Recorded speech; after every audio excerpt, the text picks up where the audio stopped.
The Rachel Maddow Show, weeknights at 9 Eastern on MSNBC. Here's what we know as of right now. Right now, almost exactly 24 hours after the grand jury announcement in St. Louis County, Missouri, that announcement that set off a night of rioting in that community, as well as a lot of peaceful protests, both last night and today in a number of cities around the country.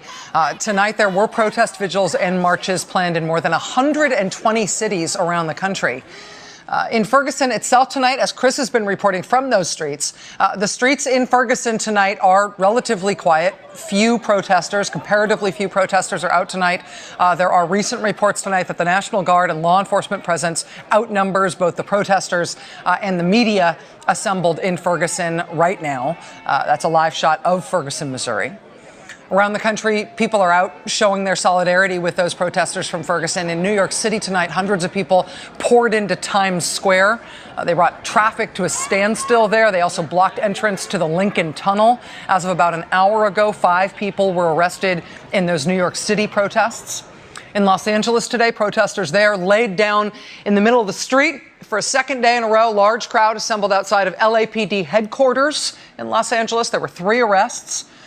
There were protests and rallies and prayer vigils all over the country, in Atlanta, in Miami, in Milwaukee, Wisconsin, in Dallas, Texas, in Minneapolis, Minnesota, where the crowd of protesters swelled to more than 1,000. There was this very scary scene when a car plowed through the demonstrators at one point. As you saw, one person hit and dragged by that car. That person was treated for injuries. The police are currently investigating what happened there. That incident obviously greatly angered the people in the crowd. In Ferguson itself last night, authorities made more than 80 arrests. Police say a dozen buildings were set on fire overnight in Ferguson last night. A number of businesses were looted. There were approximately 700 National Guard troops deployed in and around Ferguson, Missouri last night. Today, Missouri's Governor Jay Nixon announced that the number of National Guard on the scene in Ferguson would be more than tripled to a deployment of 2,200 tonight.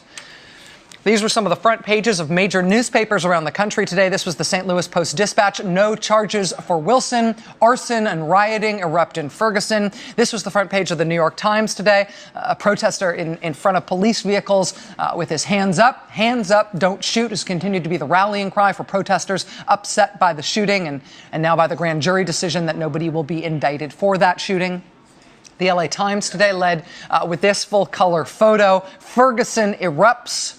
And then a picture of the mother of Michael Brown wailing and crying into the reaction to the news from the grand jury last night. This was the front page of the Washington Post today. This was the front page of the Chicago Tribune today. This was the front page of the Boston Globe today. This was USA Today this morning, front paging the moment just after the grand jury announcement was made last night when protesters rocked and then smashed the windows of a St. Louis County police car. The crowds that protested in Ferguson last night were not the largest crowds that have ever turned out there since this case first erupted with the shooting on August 9th.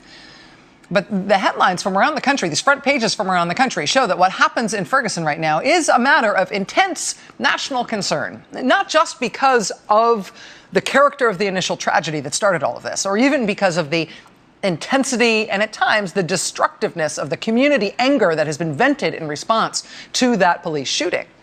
It's a national story because this has now, of course, become a touchstone for national anger and despair and frustration and organizing around race and policing and this seminal and very difficult and ancient question in our country of whether or not black communities in this country are protected by America's police officers, or whether actually black communities need to be protected from America's police officers. When I say there's been not just upset and despair, but organizing around this issue sprung from Ferguson, this is part of what I mean in a very granular sense. Part of the reason there's so many rallies and marches and vigils organized for today is because in advance of the grand jury's announcement, groups did stuff like this. This is a group called the Ferguson National Response Network. This is on Tumblr, and they built essentially this graphic template for people to announce protests and rallies after the announcement. So any group wanting to organize a response to the announcement ahead of time could just use this template to plug in the graphic, which would have a map of their location, just plug in exactly where you wanted to hold your rally. Almost all of these events were tagged for the day after the announcement. People picked a specific time and didn't have to be a pre-existing organization, right, with a big contact list or standing monthly meetings or something to be able to organize an event in response to the grand jury announcement. And so we have been seeing these events in response to the grand jury announcement all around the country today and into tonight. And again, these have been overwhelmingly peaceful. If at times angry demonstrations. There have been some incidents of violence. There have been some arrests, but overwhelmingly, this has been a peaceful response. Peaceful but upset.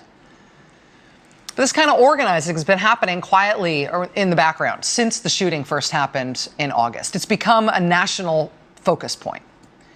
President Obama today addressed the issue for the second time in 2 days. Last night, he spoke from the White House less than an hour after the grand jury announcement was made. Today, President Obama made a trip to Chicago to talk about his recent announcement on immigration policy, but he prefaced all of his immigration remarks with more comments, some very pointed comments about what happened last night in Ferguson and elsewhere around the country responding to that Ferguson grand jury decision. The president also talked about what he expects to happen going forward. A grand jury made a decision yesterday that upset a lot of people. And as I said last night, the frustrations that we've seen are not just about a particular incident. They have deep roots in many communities of color who have a sense that our laws are not always being enforced uniformly or fairly. That may not be true everywhere, and it's certainly not true for the vast majority of law enforcement officials, but that's an impression that folks have, and it's not just made up. It's rooted in realities that have existed in this country for a long time. Separate and apart from the particular circumstances of Ferguson, which I am careful not to speak to because it's not my job as president to comment on ongoing investigations and specific cases, but the frustrations people have generally, those are rooted in some hard truths that have to be addressed. I have no sympathy at all for destroying your own communities, but for the overwhelming majority of people who just feel frustrated and pained because they get a sense that maybe some communities aren't treated fairly or some individuals aren't seen as worthy as others. I understand that. And I want to work with you, and I want to move forward with you. Your president will be right there with you. President Obama speaking tonight in Chicago, speaking about that grand jury decision last night in Ferguson and the response to it. It's interesting, though. The president went out of his way to say it would be inappropriate for him as president to talk about the specifics of the case in Ferguson, the specifics of the case about which that grand jury made that decision. The president saying he couldn't weigh in on those facts because that case is the subject of ongoing federal investigations. And that case is the subject of ongoing federal investigations. Attorney General Eric Holder today also spoke to that same point. I want to emphasize that we have two investigations that are ongoing. The department's investigations will continue to be thorough, they will continue to be independent, and they remain ongoing. At the height of the protests in Ferguson after the shooting back in August, one thing that seemed to bring a measure of calm, restore some sort of sense that the system was working on trying to find a solution or at least a resolution to that situation, was the visit by Eric Holder to Ferguson at the height of the protests. And it was during that visit when calls started coming from the community, from community leaders on the ground there, that the federal government should be stepping in. The federal government should be taking over the prosecution in the Michael Brown case because of the lack of trust in local authorities in Ferguson and St. Louis County to fairly handle this case.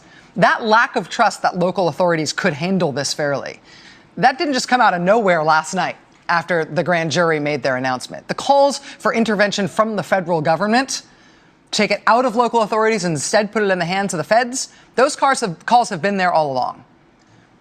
And it's not unheard of for the federal government to bring a case when local prosecutors or state prosecutors won't bring a case, or when a local prosecution or a state prosecution fails to convict someone. I mean, famously in the Rodney King case, right? That caused 5 days of riots, $1 billion worth of damage in Los Angeles. That rioting in the Rodney King case was set off by the acquittal at a criminal trial for the police officers who beat Rodney King.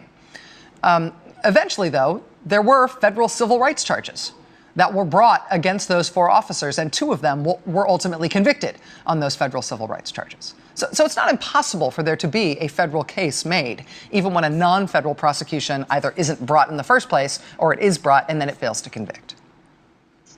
I have to say, nobody's under any illusions that that would be an easy thing to do in this case. And frankly, if you're asking my opinion, I don't think there is any realistic expectation that a federal civil rights case is going to be brought in the Michael Brown case. It is possible, but I don't think there is an expectation that it will be brought.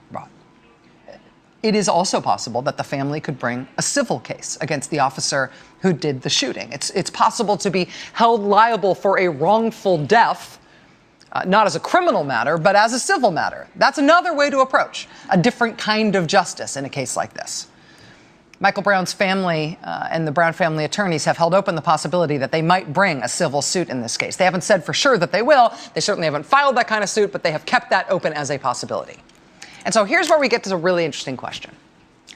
Whether there is a federal case or a civil case or both, any future legal proceedings on this case, any further effort to get justice through the system, through the courts, any of those efforts would all depend on the same evidence that this same grand jury has just seen, right? Physical evidence, the autopsy reports, witness statements. And that factor brings us to the latest bewildering, jaw-dropping development in this case on the part of local authorities.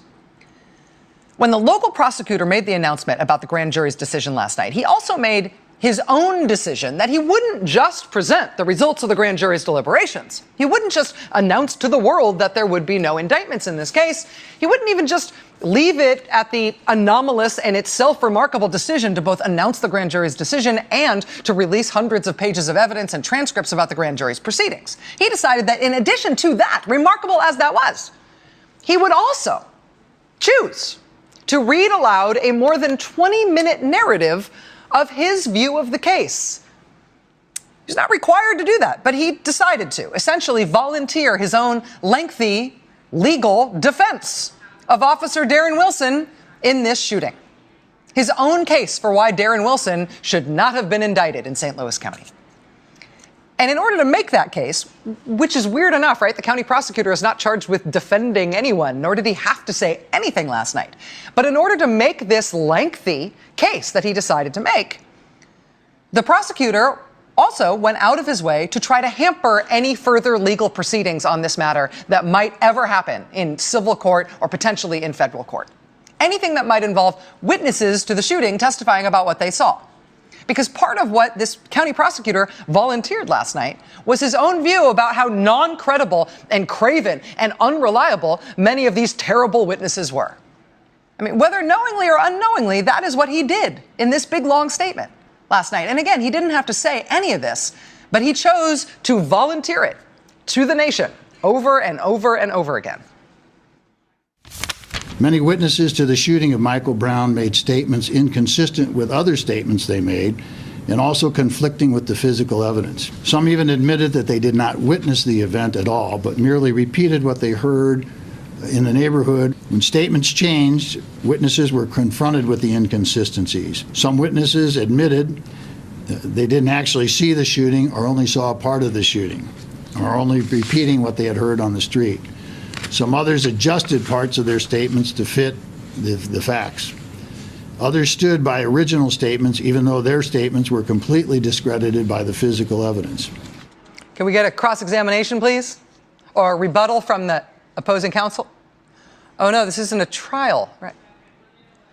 After volunteering this litany over and over and over again about how terrible these witnesses were and how these witnesses in this case should not be believed, one of the reporters in the room while he was saying that asked, listening to the prosecutor last night, asked if these witnesses were so terrible and were telling all these lies, Was the prosecutor going to bring perjury charges against these lying witnesses? I mean, they were, in fact, lying under oath. If he's saying they were lying over and over and over again, how about perjury charges against them? And the answer from the prosecutor was basically, nah, he's not going to do anything about it. He just wants everybody to know that all these witnesses are liars. I heard you describe some very problematic witness statements. Do any rise to the level of you going after perjury charges? No, I think there are a number of witnesses, in all honesty, that truly believe what they said. And some of the others, yes, were making it up, but they all pretty much acknowledged that, they saw parts and then made up other things. They were making it up. Don't believe anything you hear from a supposed witness in this case. The decision by the county prosecutor to announce the grand jury's decision not to indict at 8:30 at night last night, with no advance notice given to the governor of the state or law enforcement or schools or any of the other local people who believed they'd be getting advance notice, that was a remarkable decision. The timing was remarkable, right? The decision by the prosecutor to read a lengthy, effective personal defense, a personal legal defense of the would-be defendant in this case.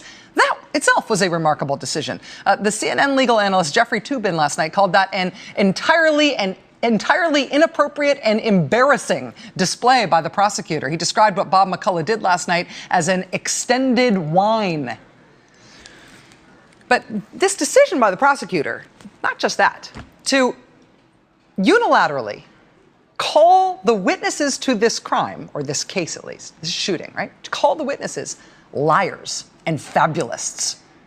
Witnesses in this case have been totally discredited and should never be believed. That decision not only reflects on what brought us to this point in Ferguson, it may very well reflect on what's going to happen next there too. Because the prosecutor at the county level here appears to be trying not only to justify his own decision that there would be no local prosecution for the shooting, but also, in his own statement, he appears to be trying to materially affect the possibility that any other legal recourse might be sought in this case, either by the federal government or by the family of the deceased in civil court. Since that 18-year-old young man died and was left by police lying in the street in the August heat for 4.5 hours on that Saturday afternoon, people upset by that shooting, including his family, have been trying to get recourse for what happened there. And they've been trying to get that recourse through the system.